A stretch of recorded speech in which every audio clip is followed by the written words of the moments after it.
মনে রাখবেন, সূর্য এবং চন্দ্র দুটোর মধ্যে কিন্তু আমরা কখনোই কম্পেয়ার করি না। কেন? তুলনা হয় না। তারা নিজের নিজের ভাবে কিন্তু আলোকিত করে সবাইকে। তো সবার মধ্যেই কিন্তু সেই পোটেনশিয়ালটা রয়েছে, সেটার জানারই অভাব রয়েছে। আপনাদের আজকে লিও মানে সিংহ রাশি রাশিফল নিয়ে 2026 মার্চ মাস চলে এসেছি। চলুন জেনে নেওয়া যাক যে 2026-এর মার্চ মাস সিংহ রাশি কেমন যেতে চলেছে। গোচরে যে পজিশনটা রয়েছে সেটা আমি প্রথমে বলে রাখি যে সিংহ রাশি যাদের, কেতু রয়েছে লগ্নে এবং সপ্তম ঘরে অনেকগুলো প্ল্যানেট একত্রিত হচ্ছে।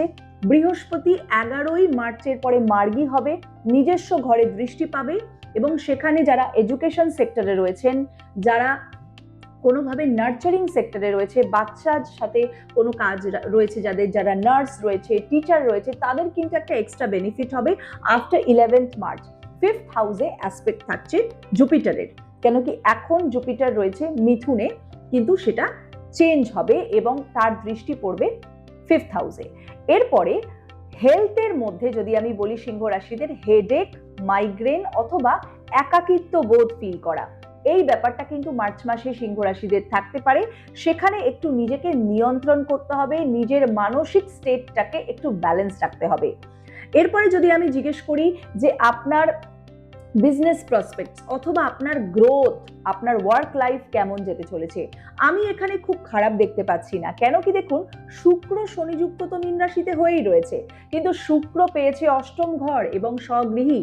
এখানে মীন রাশিতে শুক্র থাকার ফলে শনি যুক্ত হয়ে এখন কেন কি শনি মীন রাশিতে রয়েছে।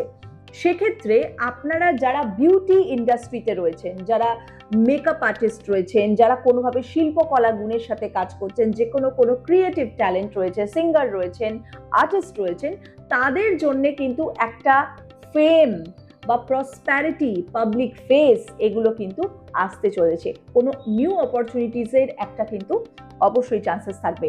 ইস্ট ডিরেকশন আমাদের অবশ্যই সূর্যের ডিরেকশন, আমাদের বাড়ি বাস্তু হিসেবে ইস্টের দিকে যদি সেটাকে কন্ট্রোল করা যায়, আপনার ইস্ট ডিরেকশনটাকে যদি একটু পরিষ্কার পরিচ্ছন্ন রাখা যায়, সূর্য যন্ত্র ইউজ করা যায় বা কোনো রেমেডি করা যায় বাস্তু হিসেবে ইস্ট ডিরেকশনে, সেখান থেকে আপনি আপনার দখল বা আপনি আপনার অথরিটি, আপনি যেখানে কাজ করছেন সেই জায়গার মান সম্মান খ্যাতি যশটাকে আরো আরো আলোকিত করতে পারেন।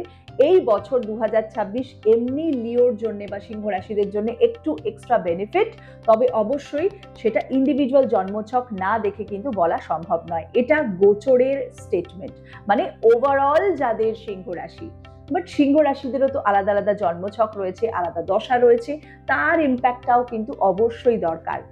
এই থাকলো সিংহ রাশির। নেক্সট যে রাশি সেটা হচ্ছে আমাদের কন্যা রাশি। চলুন জেনে নেওয়া যাক 2026 মার্চ মাস কেমন যেতে চলেছে।